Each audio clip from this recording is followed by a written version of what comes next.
যুবক, আজকে তোমাদেরকে বলি, তুমি যদি মুসলমানের সন্তান হয়ে থাকো, তাহলে আজকে তোমাকে এই চিন্তা করতে হবে, এমন কাজ আমি করব না যেই কাজের জন্য আমাকে মৃত্যু পরবর্তী জীবনে আমাকে গুনাহ পেতেই থাকবো, এই কাজ আমি করব না। এটা মুসলমান, এটা হলো মুহাম্মদ সাল্লাল্লাহু আলাইহি সাল্লামের কলিজার টুকরা উম্মত, এটা হলো উম্মতের পরিচয়। আজকে আপনি আশ্চর্য হবেন, গোটা পৃথিবীতে এখন নেট ব্যতীত মানুষ থাকতে পারে না। আজকে যুবকগুলি এগুলি ছাড়া থাকতে পারে না।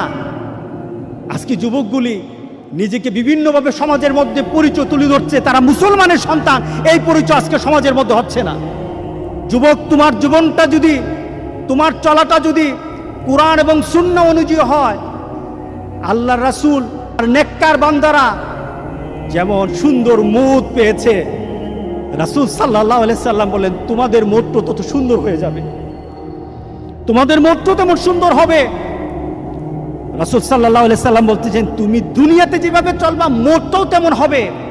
কোনো ধরনের খারাপই যদি তোমার মধ্যে থাকে, তুমি যদি খারাপ নীতিতে চলো, তুমি খারাপ দৃশ্য নিয়ে চলো, তোমার হাতে খারাপ থাকে, তোমার ঘুমের সময় খারাপ জিনিস তোমার সাথে থাকে, তুমি তোমার বন্ধু বান্ধবের সাথে যখন আড্ডা দাও তখন তুমি খারাপ কোনো দৃশ্য নিয়ে তুমি কথা বলো, তুমি তোমার বন্ধু বান্ধবের সাথে যখন কথা বলো তোমার ভিতরে খারাপ চিন্তা থাকে, তোমার মতটাও তেমন খারাপই মত হবে।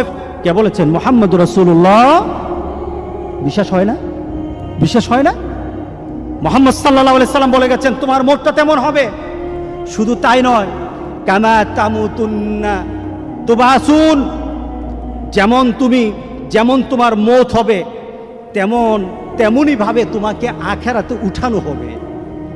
এরপর রাসূল সাল্লাল্লাহু আলাইহি সাল্লাম হচ্ছে তোমার মতটা যেমন তোমাকে উঠানো হবে ওই নীতি।